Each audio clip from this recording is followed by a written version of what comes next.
Bienvenue dans votre mini-format d'actu positive et locale. Évidemment, chaque jour, on essaye de vous donner le sourire un petit peu dans cette période qui n'est pas simple pour personne. Et aujourd'hui, on a un invité qui fait du bien. Il est avec nous grâce à la magie de la visioconférence. C'est Arnaud Lévesque. Bonjour Arnaud. Bonjour Émilie. Comment ça va? Très bien.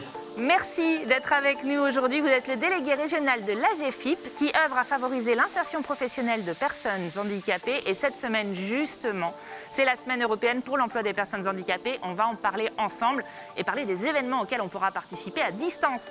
Et puis en fin d'émission, vous avez rendez-vous évidemment avec La Bamboche, ça continue, notre rubrique de soutien à la culture locale. Et aujourd'hui, la découverte du premier clip du Tourangeau Pierre Delage. Il vient d'incarner l'élève du Cobu dans la comédie musicale éponyme. Mais là, regardez, c'est l'image de son projet personnel qu'on va vous présenter avec ce premier clip qu'on vous fera découvrir. Mais tout de suite, c'est 100% solidaire avec Aurélie Renaud qui est avec moi en plateau. Comment ça va? Salut Émilie, tu danses très bien pendant le générique. Ouais. Mais ça, les gens ne le voient pas assez. Non, mais un jour, on filmera les coulisses, on vous montrera tout ce qui se passe dans les couloirs de TV Tour. Mais ça pourrait être un petit problème pour toi aussi, car elle danse très bien aussi. Donc, on parle aujourd'hui des aides qu'on ne connaît pas forcément, qui peuvent être mises en place pour nous aider. Par exemple, un ordinateur à la famille, c'est pas un ordinateur par famille. Un ordinateur pour une famille, je ne vais pas y arriver. C'est pas ça suffisant. n'est pas suffisant quand on est en télétravail, en école à distance, etc. Et il y a des moyens d'en avoir peut-être un autre. Ouais, là c'est une rubrique 100% consacrée à la région, aux aides régionales donc, de la région Centre-Val de Loire. Effectivement, un ordi, ça ne suffit pas quand on doit travailler à la maison. Donc si tu es en seconde, en première, en terminale et en CAP dans un lycée public de la région, eh bien tu peux bénéficier d'un ordinateur, d'une aide en tout cas pour acheter un ordinateur. On ne parle pas d'un coup de pouce, Émilie. Là, vraiment, on parle d'une aide qui est assez conséquente. Je vais t'expliquer pourquoi. Jusqu'à 50% de réduction sur l'achat d'un ordinateur. Pourquoi? Grâce à des prix négociés. Tu sais, quand on achète en groupe, c'est moins cher, évidemment.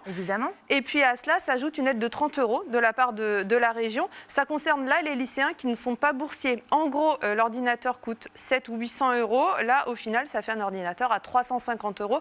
Donc, c'est vraiment chouette. Ensuite, il y a une autre aide. Cette fois, elle concerne les étudiants boursiers. L'aide, elle va être plus importante. Suivant l'échelon, tu sais, ça va de 1 à 6. L'aide, elle va être de plus en plus importante.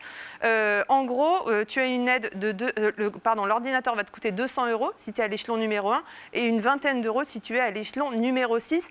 L'idée, c'est évidemment de travailler dans de bonnes conditions. L'ordinateur, c'est vraiment un inconditionnel maintenant pour travailler. Comment on bénéficie de ces aides? Parce que oui, je sais que vous êtes déjà intéressé à la maison. Vous allez sur le site YEPS, YEPS, dans la rubrique qui est un petit peu cachée, il faut le dire. J'ai peiné à la trouver, mais elle existe vraiment. Mon équipement numérique. Et là, on va tout vous expliquer. Alors attention, un seul élève par famille, évidemment, pourra bénéficier de cet ordinateur. Il y a deux types d'ordi qui sont proposés. Donc, la famille de l'élève ne paie que le reste à charge et l'ordinateur sera livré au lycée. À ce jour, il y a 3500 ordis qui ont été commandés par la région. Quand même. Mais allez-y, continuez, parce qu'effectivement, un ordinateur, c'est pas suffisant quand on a tout le monde en télétravail. Vous avez droit à cette aide, n'hésitez pas à en bénéficier. Autre chose, je voudrais qu'on fasse un point sur les transports, parce que c'est vrai qu'on sait que les transports sont gratuits en région centre, mais je crois qu'il y a un dispositif encore plus étendu en ce moment. Oui, les transports scolaires sont gratuits en région Centre-Val de Loire. Alors, comme au printemps dernier, les transports sont gratuits pour les soignants et puis pour les étudiants en santé. En gros, il suffit de présenter son justificatif de stage, donc si vous êtes en stage dans un hôpital par exemple, ou sa carte professionnelle si vous êtes personnel soignant. Ça concerne tout le réseau régional interurbain, donc les cars et puis les trains. Cette mesure elle est également étendue aux pompiers et puis aux forces de l'ordre. Vous avez plus d'infos sur le site donc remy-centrevaldeloire.fr. Et puis un petit point aussi, si vous avez acheté un billet avant unique, le confinement et que finalement on s'est abonné et on ne profite pas de son abonnement. Un billet pour un petit voyage ou carrément un abonnement, là pas de problème, les abonnés qui ont acheté tout ça par anticipation entre le 20 et le 28 octobre seront remboursés, tout simplement, avec un justificatif. Et puis, concernant les billets occasionnels, ils pourront être aussi remboursés si la date de validité, si le voyage était à réaliser pendant la date du confinement, c'est-à-dire entre le 2 novembre et le 1er décembre. On a déjà pas mal parlé de click and collect parce que là, j'engage le volet commerçant, on va dire, mais la région aussi s'y met sur le click and collect. Alors, si tu te souviens bien de ce qui avait été fait pendant le premier confinement, il y avait une énorme plateforme qui concernait un gros annuaire, un gros recensement de tout ce qui concerne ce qu'on met dans notre assiette. Je sais que tu cuisines et que tu es gourmande en plus. Ça s'appelait Produits frais locaux Centre-Val de Loire. Gros annuaire qui permettait de dire il y a une ferme qui vend des poulets à Zell-Rideau, il y a de la salade à Saint-Genoux, tout ça. Là, ils vont faire la même chose pour tout ce qui est boutique et commerce. On ne connaît pas encore le nom de ce gros annuaire click and collect, mais en gros, c'est j'achète dans ma zone et non pas sur Amazon. C'est pas moi qui le dis, c'est le président de la région qui dit Amazon, ça suffit. Donc, on va surveiller ça sur les réseaux sociaux et sur le site de la région Centre-Val de Loire, Émilie. Merci, on en aura des nouvelles d'ailleurs dès qu'on aura l'adresse. Bien sûr, on vous la communiquera dans cette émission. Merci beaucoup Aurélie pour cette chronique pratico-pratique sur les aides de la région Centre. On passe tout de suite à l'actu positive du jour avec notre invité qui fait du bien. C'est Arnaud Lévesque, délégué régional de l'AGFIP, association qui vise, je le rappelle, à accompagner et favoriser l'insertion professionnelle des personnes en situation de handicap. Alors Arnaud, cette semaine, c'est la 24e édition de la Semaine européenne pour l'emploi des personnes handicapées. On peut peut-être commencer par un petit état des lieux régional. C'est quoi le bilan, selon vous, pour l'emploi des personnes handicapées sur notre région Centre-Val de Loire ? Alors aujourd'hui, c'est 17 000 demandeurs d'emploi. Alors on pouvait s'attendre à une hausse peut-être massive du chômage des personnes en situation de handicap avec la situation sanitaire qui est extrêmement particulière. Et ce n'est pas le cas pour le coup. On a plutôt une stabilisation des personnes qui sont demandeurs d'emploi. On a même une petite décrue quand on regarde d'une année sur l'autre, de l'ordre de 3%. Par contre, on a une vraie forte baisse des reprises d'emploi. C'est-à-dire qu'aujourd'hui, à juin 2020, on est quasiment à moins 30% au niveau national et à moins 20% en région sur les reprises d'emploi. Donc malheureusement, il est extrêmement difficile pour les personnes en situation de handicap de reprendre un emploi pendant cette période de crise. Et alors, souvent quand on pense, là c'est cool parce que vous me dressez un bilan quand même assez positif et moi je ne m'attendais pas forcément à ça, donc génial, enfin de l'info positive aussi dans ces situations-là. Il y a des freins quand même à l'embauche des personnes en situation de handicap pour les entreprises. Quels sont-ils ? Qu'est-ce que vous avez identifié ? Parce que ces freins, ils sont plutôt psychologiques, je crois. Exactement. Alors je vais pas pour le coup faire preuve d'originalité, mais on a encore énormément d'idées reçues sur le handicap. Voilà, c'est le principal frein des stéréotypes, le fait qu'une personne en situation de handicap, elle va être souvent absente, qu'elle va être malade, qu'elle viendra pas régulièrement travailler, que ça va être compliqué de l'intégrer dans un collectif de travail. Ouais. Enfin voilà, on reste encore sur des idées reçues malheureusement. Et pourtant, au-delà des mesures financières d'incitation à l'embauche et même des sanctions, d'ailleurs, parce qu'il y en a aussi, si on n'a pas assez de représentants de personnes handicapées dans notre entreprise, il y a un vrai avantage à embaucher une personne handicapée. Et puis, il est tout simple, et d'ailleurs, c'est la campagne qui nous le dit, regardez. Recruter une personne en situation de handicap vous semble compliqué ? Dynamisme, rigueur, organisation, créativité. Heureusement, les compétences comptent dans la balance. Une personne compétente ne sera jamais un poids pour une entreprise. Alors mobilisons-nous du 16 au 22 novembre lors de la 24e semaine européenne pour l'emploi des personnes handicapées organisée par l'ADAPT. Rendez-vous sur www.semaine-emploi-handicap.com. Voilà Arnaud, alors finalement ce que nous dit cette campagne, c'est que handicapé ou non, une personne compétente, c'est toujours un gain pour l'entreprise et qu'embaucher une personne handicapée, c'est pas seulement faire une bonne action, mais c'est aussi miser sur des compétences acquises parce qu'elles sont formées et compétentes ces personnes handicapées. Exactement. De plus en plus, d'ailleurs, une des missions premières de la GFIP, c'est d'aider toutes les personnes en situation de handicap à monter en compétences.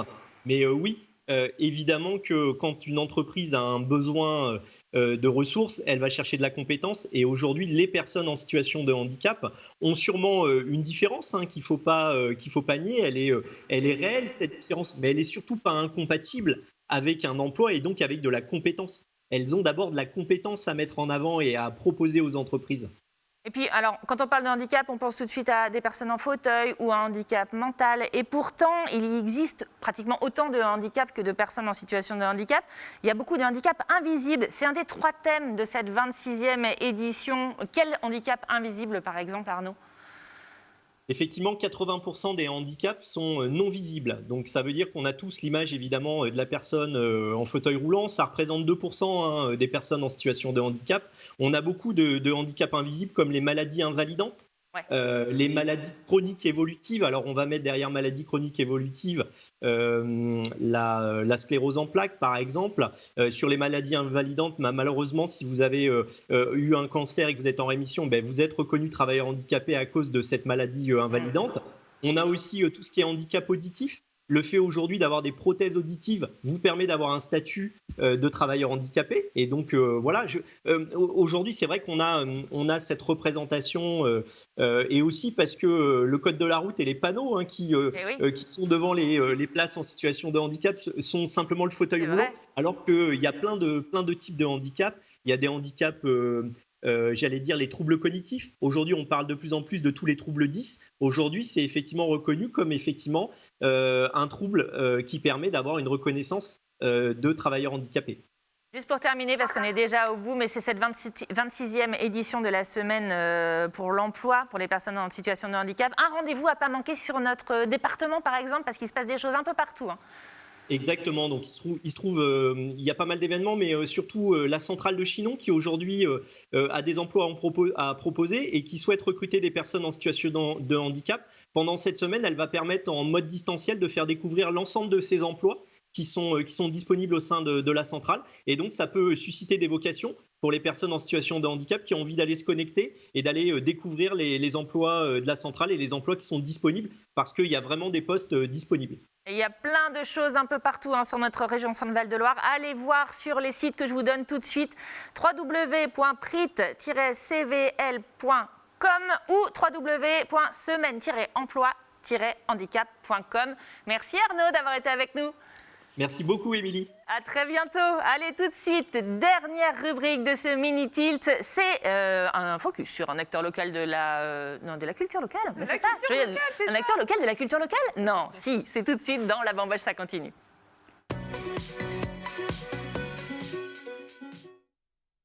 Et pour terminer l'émission, une découverte, le premier clip du Tourangeau, Pierre Delage. Tu le connais, toi, Aurélie? Mais pas du tout. Tu m'en as parlé en loge, mais j'ai déjà oublié. Je vais te le présenter. C'est un chanteur et comédien qu'on connaît pas mal. On l'a déjà reçu plusieurs fois dans Tilt. Il vient d'incarner Ducobu sur la scène du théâtre de la Tour Eiffel à Paris. Ça, c'était à la rentrée, juste avant le confinement. Coup de bol, ça a pu avoir lieu. Mais aujourd'hui, c'est autour de son projet personnel qu'il communique. Il est question de ce premier album, de ce premier clip. Et si vous le faisiez découvrir, c'est tout de suite. Bonjour TV Tour, c'est Pierre Delage. Je suis ravi de pouvoir vous présenter le clip de ma nouvelle chanson qui s'appelle Esthète. Il est disponible sur YouTube depuis le 13 novembre et bientôt sur toutes les plateformes. N'hésitez pas à venir me suivre sur les réseaux sociaux, que ce soit sur Instagram ou Facebook. Et maintenant, je vous laisse le découvrir. À bientôt. Tu voulais être un héros, mais t'es tout son contraire. Et un peu mal dans ta peau, tu cherchais un peu d'air. Tu voulais être un héros, que ta famille soit fière. Et un peu mal dans ta peau, toujours dans tes galères. Tu t'exaspères, tu vaux sûrement mieux. Les illusions te bercent et te font partir très loin. Tu refais le monde et tu chantes jusqu'au petit matin. T'as une pile de scénarios qui t'attendent dans un coin. Tu préfères les éluder et rester dans ton écrin. Tout ça c'est toi, t'es juste un idéaliste.